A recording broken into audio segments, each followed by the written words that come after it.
महाविद्या यथा चामुण्डा तन्त्रे काली तारा महाविद्या षोडशी भुवनेश्वरी भैरवी चिन्नमस्ता च विद्या धूमावती तथा बगला सिद्धविद्या च मातंगी कमलात्मिका। नमस्कार। कवि सुब्रत मुखोपाध्याय कण्ठे आज आमरा शुनब कविर किछु कथा। कथाय कथाय कवि। कवि सुब्रत मुखोपाध्याय सुदूर बीरभूमेर कवि सुब्रत मुखोपाध्याय सुदूर बीरभूम জেলায় एक স্বনামধন্য কবি হিসেবে পরিচিত। সেই কবির কিছু কথা আমরা শুনব, আপনাদের সামনে তুলে ধরব কবির আত্মজীবনী এবং কবির কবিতা। নমস্কার। আমি কবি হিসাবে আমাকে পরিচয় করালেন অমিতবাবু। আমি অবশ্যই কবিতা লিখি, তবে কবির সঙ্গে আমি আবার লেখক হিসাবেও প্রথম শুরু করেছিলাম। লেখক হিসাবে আমি অনেকটাই স্বাচ্ছন্দ্য বোধ করি এবং সঙ্গে কবিতা। আর এই লেখার জগতে আসার প্রথমেই আমি তানজিলাল সিদ্দিকী বলে এক ভদ্রলোক, যার সংস্পর্শে এসে লেখার সম্বন্ধে একটু বেশি উৎসাহিত হই, তাকে আমি স্মরণ করছি। আর গুরুদেবকে শ্রদ্ধা জানিয়ে আমি বলি, আমি ছাত্র জীবনে কালচার জগতে আসার জন্য আমি নাট্য জগতের সাংগঠনিক সেক্রেটারি হিসাবে নাট্য অভিনেতা এবং নাটক জগতের সঙ্গে থেকে আমার টিমকে কল্পতরু গোষ্ঠী রামপুরহাটের স্বনামধন্য গোষ্ঠী 1968-69 সালে সেই গোষ্ঠী বিভিন্ন জায়গায় বিভিন্ন প্রতিযোগিতাতে সম্মানের সঙ্গে অনেক পুরস্কার নিয়ে এসেছে। এরপরে আসে আমার চাকরি জীবন। আমি রেলওয়েতে ইন্সপেক্টর পোস্টে চাকরি করি, সাউথ ইস্টার্ন রেলওয়েতে ফার্স্ট আমার অ্যাপয়েন্টমেন্ট সার্ভিস কমিশন। তারপরে বিভিন্ন স্থান পরিবর্তনের মাধ্যমে আমি আবার ইস্টার্ন রেলওয়েতে আসি এবং হাওড়া হয়ে রামপুরহাটে পোস্টিং হই।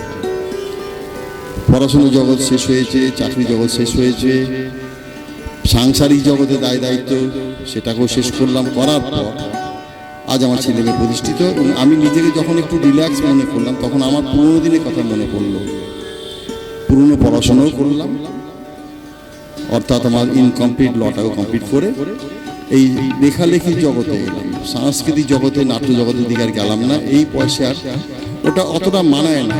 সংগঠনের সঙ্গে থাকতে পারি, কিন্তু অভিনয়ের জন্য দৌড়দৌড়ি করা বয়সে আর সম্ভব না, উচিত না। বরঞ্চ অন্যকে তৈরি করার সুযোগ দেওয়া উচিত আমাদের। এবং আপনার লেখা সম্বন্ধে বলবো, এই লেখা সম্বন্ধেও লেখাকে ভালোবাসতে হবে। এবং রেডিও জগতের আপনারা প্রত্যেকেই শোনেন হয়তো রেডিও, নিশ্চয়ই আকাশবাণী কলকাতা, আকাশবাণী মুর্শিদাবাদ, আকাশবাণী শিলিগুড়ি, আকাশবাণী শান্তিনিকেতন, প্রত্যেক জায়গাতেই শ্রোতাদের কাছ থেকে চিঠি নেওয়া হয়। সেই চিঠি লেখা শুরু করি এবং ঈশ্বরের আশীর্বাদ, আপনাদের 5 জনের আন্তরিক শুভেচ্ছাতে সেই চিঠি আমার খুব সদর্থক হয়েছে এবং বিভিন্ন জায়গাতে বিভিন্ন সময় পাঠ হয়েছে। বিভিন্ন অনুষ্ঠানে আমরা গিয়েছি, তার বিনিময়ে পুরস্কার, বই ইত্যাদি পেয়েছি। আজকের দিনেও আমার একটা অনুষ্ঠান আছে কোন্নগরে, radio city Bangla Bankura YouTube চ্যানেলে, সেখানে আমরা লেখালেখি করি। সেখানে তাদের একটা অনুষ্ঠান বার্ষিক। তো আমি বলতে চাই যে আমাদের জীবনটা এখানে শেষ নয়।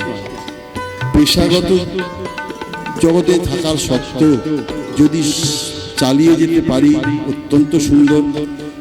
আর না হয় কমসে কম পেশাগত জীবনটা যখন শেষ হচ্ছে, সেই দায়বদ্ধতা কমে এলে আমরা যদি সাংস্কৃতিক জগৎকে ভালোবেসে এগিয়ে চলি এবং সমাজকে ভালোবাসি, তাহলে সমাজ একটা সদর্থক কিছু পাবে এবং সমাজের সুস্থতা ফিরে আসবে। সেই চিন্তায় আমি সাংস্কৃতিক জগতে ঢুকলাম এবং লেখালেখি জগতে লেখা শুরু করলাম। আজ এই লেখাই চলছে এবং ঈশ্বরকে কামনা করি, তার প্রায় মিনতি করি যে যেন এই জগতে এগিয়ে চলতে পারি সুস্থ শরীরে।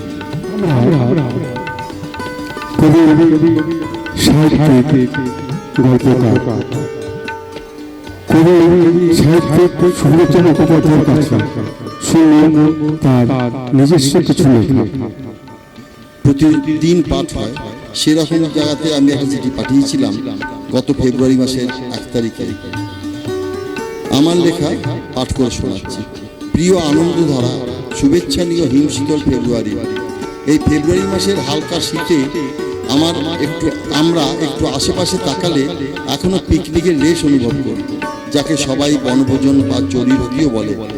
আসলে জানো তো, এই পিকনিক এক সামাজিক উৎসব বা আনন্দ অনুষ্ঠান, যেখানে পরিবার বা প্রতিবেশীর সঙ্গে সদল বলে নির্দিষ্ট জায়গায় গিয়ে খোলা আকাশের নিচে খাওয়া দাওয়া, গল্প গুজব, গান বাজনা, আরও কত কি। এই পিকনিক সম্বন্ধে আমার বর্তমান সময়ের একটা অভিজ্ঞতা তোমাদের কাছে তুলে ধরছি। আমাদের পাড়ার ছেলেরা গত 25শে ডিসেম্বর তারিখে পিকনিক করার ব্যাপারে দিন ঠিক করে এবং জায়গা ঠিক হয় নলহাটির ব্রহ্মাণী নদীর ধারে। এই পিকনিকে আমিও আমার বাল্যবন্ধু অজিত ঘোষকে বলি যে স্বাধীনপুরে থাকে, তাকে সপরিবারে যোগ দিতে। সে খুশি হয়ে যথারীতি রাজি হয়ে যায়। তারপর নির্ধারিত দিনে সকালবেলায় আমরা সবাই ভলভো বাসে চড়ে পিকনিক স্পটে পৌঁছাই। সেখানে পৌঁছেই পিকনিকের ব্যবস্থাপনা দেখে বন্ধু অজিত তো একেবারে একই কাণ্ড। চেয়ার টেবিল সাজানো, মাথার উপরে রঙিন ছাতা, ক্যাটারারের মাধ্যমে রান্নার ব্যবস্থা, ডিজে স্পিকারের গান, পৌঁছতি জলখাবার রেডি। এই জন্য এক আজব ব্যাপার। সে আমাকে বললো, এটা কি পিকনিক না কোনো পার্টিতে এলাম? আমরা তো পিকনিক মানে জানি স্পট পৌঁছে তেলে ভাজা মুড়ি ইত্যাদি খাওয়ার পর পিকনিকের যুদ্ধ শুরু হয়, আর তাতেই থাকে অসীম আনন্দ। উত্তরে আমি বললাম, অজিত, যুগ পাল্টে গেছে। এখন সুবিধা মতো নিঃশুল্ক জায়গায় খোঁজা থেকে পিকনিকের প্রয়োজনীয় খুঁটিনাটি সব কিছু জোগাড় করে রান্না করে খাওয়া সেদিন আর নেই। এখন সবই ক্যাটারারের মাধ্যমে ভাড়ায়, যেমন খরচা করবে তেমনি খাওয়া দাওয়ার সাথে চাহিদা মতো সব ব্যবস্থা থাকবে। এই হচ্ছে যেন ফেলো করি মাঠতে। সে বলল, তাহলে পিকনিক আনন্দ কোথায়? তো বললাম, পিকনিকের আনন্দ একটা জায়গায় সবাই আমরা একত্রিত হতে পারলাম, এক জায়গায় এসে বসলাম, গল্প গুজব করলাম। কিন্তু পিকনিকের যে যুদ্ধ, সেই যুদ্ধ আমাদের কাউকেই করতে হলো না, যুদ্ধ দেখতে হলো না। যুদ্ধ করলো পর্দার আড়ালে ক্যাটারার, সেই সমস্ত কিছু নিয়ে এসে আমাদের খাইয়ে আমাদেরকে আনন্দ দিল। শেষে হাসি মুখে বলল, আমাদের অনুষ্ঠান শেষ। শুনে অজিত বলে, আমার আজ অদ্ভুত অভিজ্ঞতা হলো। এই বলে আমরা আমাদের অনুষ্ঠান থেকে বিদায় দিলাম। ধন্যবাদ। হ্যাঁ সুমবাবু, আমি তো আপনার এক পিকনিকের অভিজ্ঞতা শুনলাম। আমরা আপনার কাছে চাই নজরুল, রবীন্দ্রনাথ, জীবনানন্দ অথবা সেই যুগের কোনো কবি সম্বন্ধে কিছু কথা। এমন জায়গাতে আমাকে ফেললেন, দেখুন প্রত্যেকেই প্রলম্ব।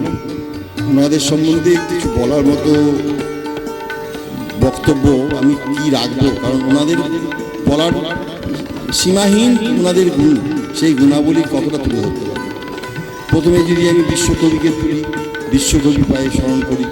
বিশ্বকবি আমাদের ভারতবর্ষকে পৃথিবীর বুকে তুলে ধরেছেন, যা স্বামীজি একমাত্র পেরেছিলেন, পরবর্তীতে রবীন্দ্রনাথ ঠাকুর। দ্বিতীয়ত নজরুল, তিনিও অনবদ্য। আমার তো মনে হয় রবীন্দ্রনাথ ঠাকুরের পাশে নজরুলকে দেখলে পরে উনি যদি সুস্থ থাকতেন হয়তো এগিয়ে যেতেন কিনা বলা মুশকিল, হয়তো এগিয়ে যেতে পারতেন।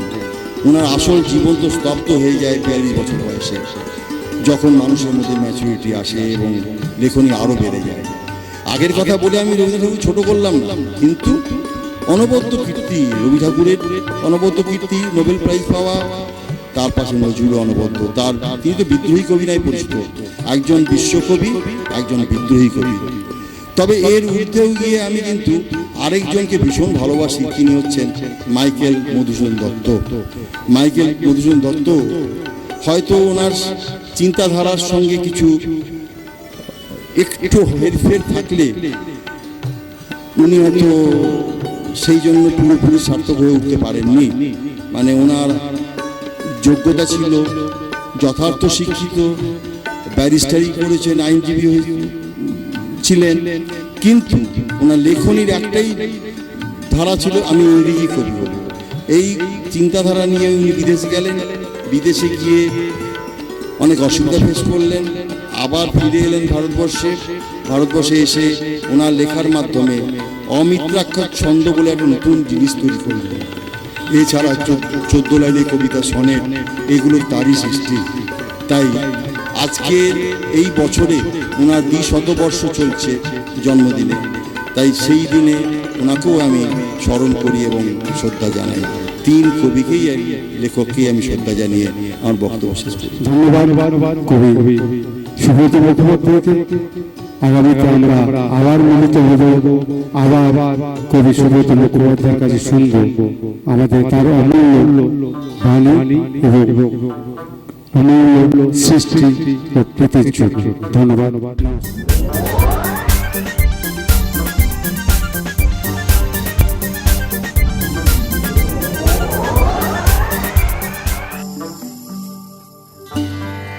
दशमहाविद्या यथा चामुण्डा तन्त्रे काली तारा महाविद्या षोडशी भुवनेश्वरी भैरवी चिन्नमत्ता च विद्या धूमावती तथा बगला सिद्धविद्या च मातङ्गी कमलात्मिका। গীতিকার ও ক্ষেত্র গবেষক কবি অশ্বত্থ প্রামাণিক, তার কাছ থেকে আমরা শুনব তার জীবনের কিছু স্মৃতি, কিছু বেদনা, কিছু যৌবন, এই সময় কিছু কথা এবং তার কবিতা। নমস্কার, আমরা মাইক্রোফোন দিচ্ছি কবি, গীতিকার, ক্ষেত্র গবেষক এবং সাহিত্যিক কবি অচ্যুত প্রামাণিক। হ্যাঁ, আমার নাম অচ্যুত প্রামাণিক। আমার জন্ম শান্তিপুর নদিয়া জেলা, এবং এই নদিয়া জেলাতে যে আমার ছোট থেকে যে জন্মেছি, সেই জন্মস্থান যে বাড়িতে, বর্তমানে সেই বাড়িতেই আমার বসবাস। পিতৃবিয়োগ হয় খুব ছোট থেকে, মাতৃবিয়োগ হয়েছে অনেক পরে, কিন্তু পিতৃবিয়োগের পরে বেশি দূর লেখাপড়া আমার আর হয়নি। তাই জন্য বেশি দূর আর আমি লেখাপড়ার দিকে এগোতে পারিনি। কর্মে গেছি আমি জাতীয় তন্তুবাই সংসদে, মানে তাঁতি জাতীয়, আমি বস্ত্র বয়নের মধ্যে দিয়ে আমি কাজ শিখেছি এবং রয়েছি। সরকারিভাবে বস্ত্রবায়ন, অর্থাৎ পশ্চিমবঙ্গ সরকারের হস্তে তাঁত বস্ত্র বিভাগে আমি কর্মরত ছিলাম। বর্তমানে এখন আমি রিটায়ার করেছি বা অবসর নিয়েছি। সেই অবসর নেওয়ার পর তার আগেও আমি লিখেছি অনেক কবিতা, ছড়া, গল্প, এরকম লিখেছি। বর্তমানে আমি কিছু কবিতা ছড়া লিখি বটে, কিন্তু গানটা আমি লিখি কম। কিন্তু এখন অমিত স্যার সৌজন্য আমি কিছু গান লিখতে চেষ্টা করেছি। মোটামুটি প্রায় 200 মতো গান লিখেছি, শুরু করছেন বা করে দেবেন বলেছেন। যাই হোক, এখন আমার কবিতা পড়ার কথা, তাই কবিতা আমি পড়ছি। কবিতার নাম নারীর বলে গেল। আমি যে এক শীতল নদী সমুদ্রের পাশে, ঘূর্ণিঝড়ে উঠলে উঠি পাতাল সহবাসে, এক হয়ে যায় কেমন করে জানে তো সকলে, নানান কথা শুনতে পাই নানা জন বলে, সাগর শুরু আমার দিলে করুণে তোলাবে, দুহাত ধরে গড়িয়ে যেতে ঘুর স্মৃতি রয়ে যাবে, বুঝতে পারি আখেরে তিনি বাঁধন হারা হয়ে, ছেড়ে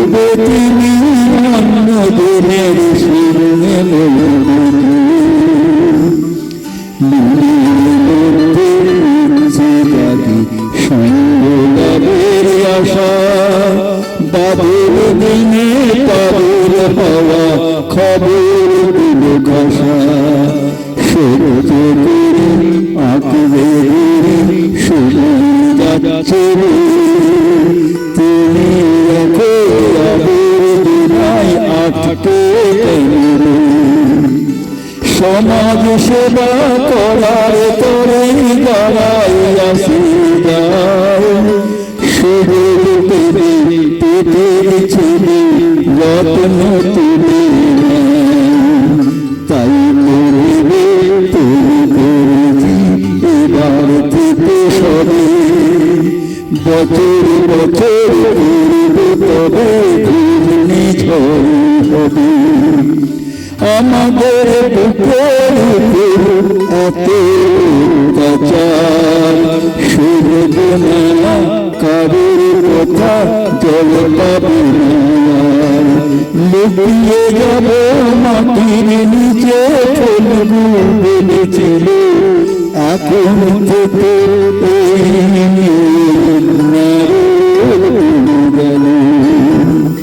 ধন্যবাদ কবি অশ্বত্থনাথকে। আমরা তার কাছে আরেকটা কবিতা শুনব। আরেকটি কবিতা, কবিতাটির শিরোনাম সরকার রয়। ভাবতে হয় না কিছু সঠিক মতো, প্রতিবাদ করলেই দোষী যে তখন। বিধিলিপি লেখা তার ভাগ্য লিখন, ভারতেই ঘটে দেখো এই অনিয়ম।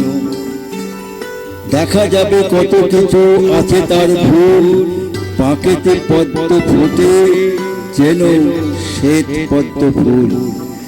কৌতূহল বলে দেখে মিথ্যা কথা নয়, দিনগত পাপক্ষয়ে সুবিচার হয়। যেখানে যা ভুল আছে তাহাই চলিবে, যদি কেউ দেখে চোখে পড়িলে হাসিবে। বানরের কণ্ঠে শোভা মুক্তোর মালা, জীবন বৈষম্যময় তাই এত জ্বালা। এত ভুল করে যারা সুখেতে থাকিবে, প্রতিকার নেই বলে পথেতে ঘুরিবে। সরকার জারি দিয়ে করে সেই কাজ, ভুল হলে চলে গেলে নেই তার লাজ। বারবার ভুল হলে জ্ঞান বাড়ে তার, এই কথা জানে তাই রাখে সরকার। ঘুষেতে পাইলে কাজ এই ফল হয়, ভুল চালে জিতে গেলে সরকার নয়। ধন্যবাদ কবি অশ্বত্থনাথকে।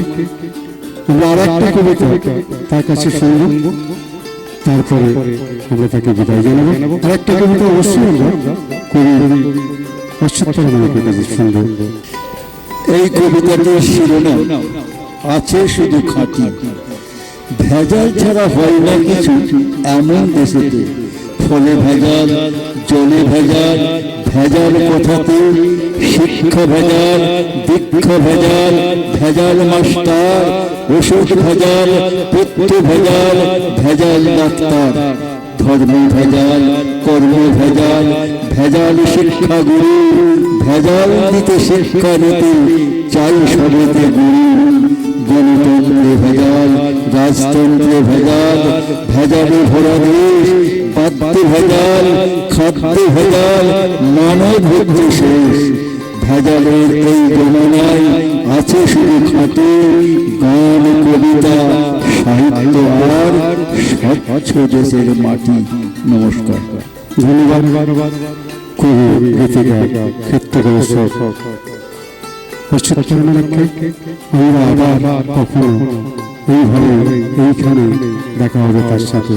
ধন্যবাদ, নমস্কার।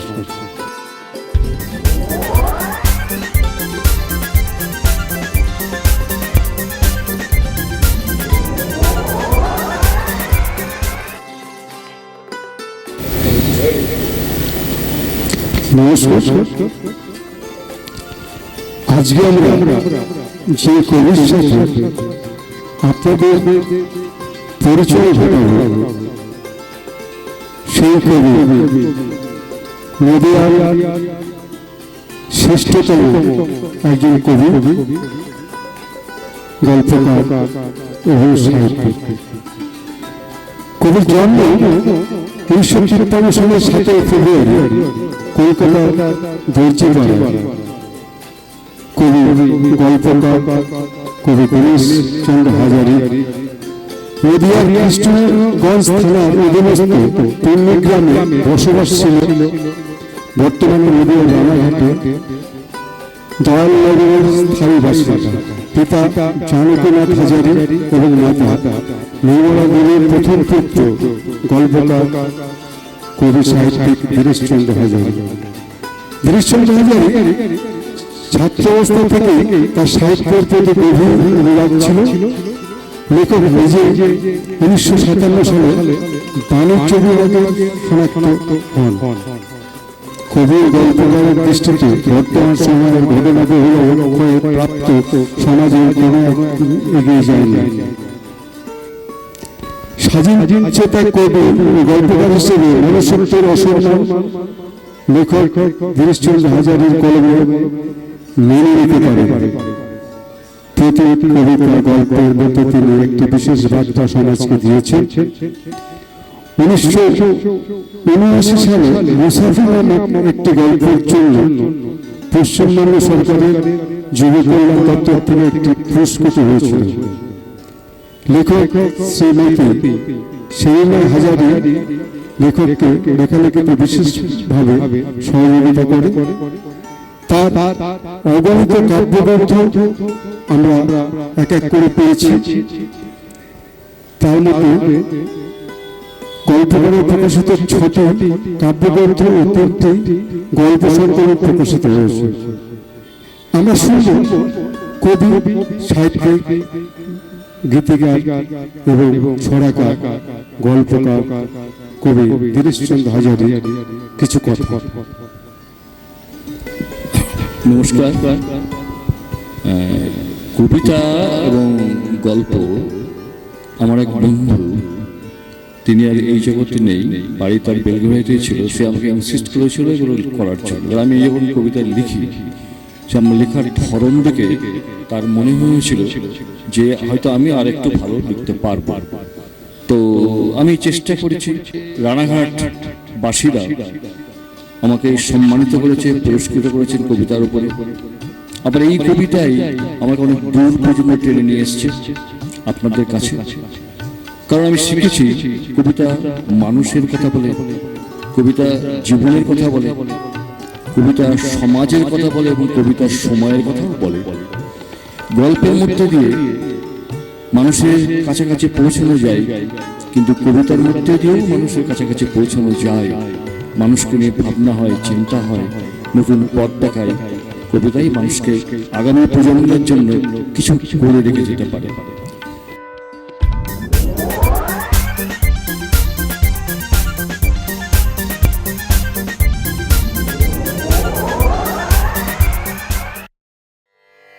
दशमहाविद्या यथा चामुण्डा तन्त्रे काली तारा महाविद्या षोडशी भुवनेश्वरी भैरवी चिन्नमत्ता च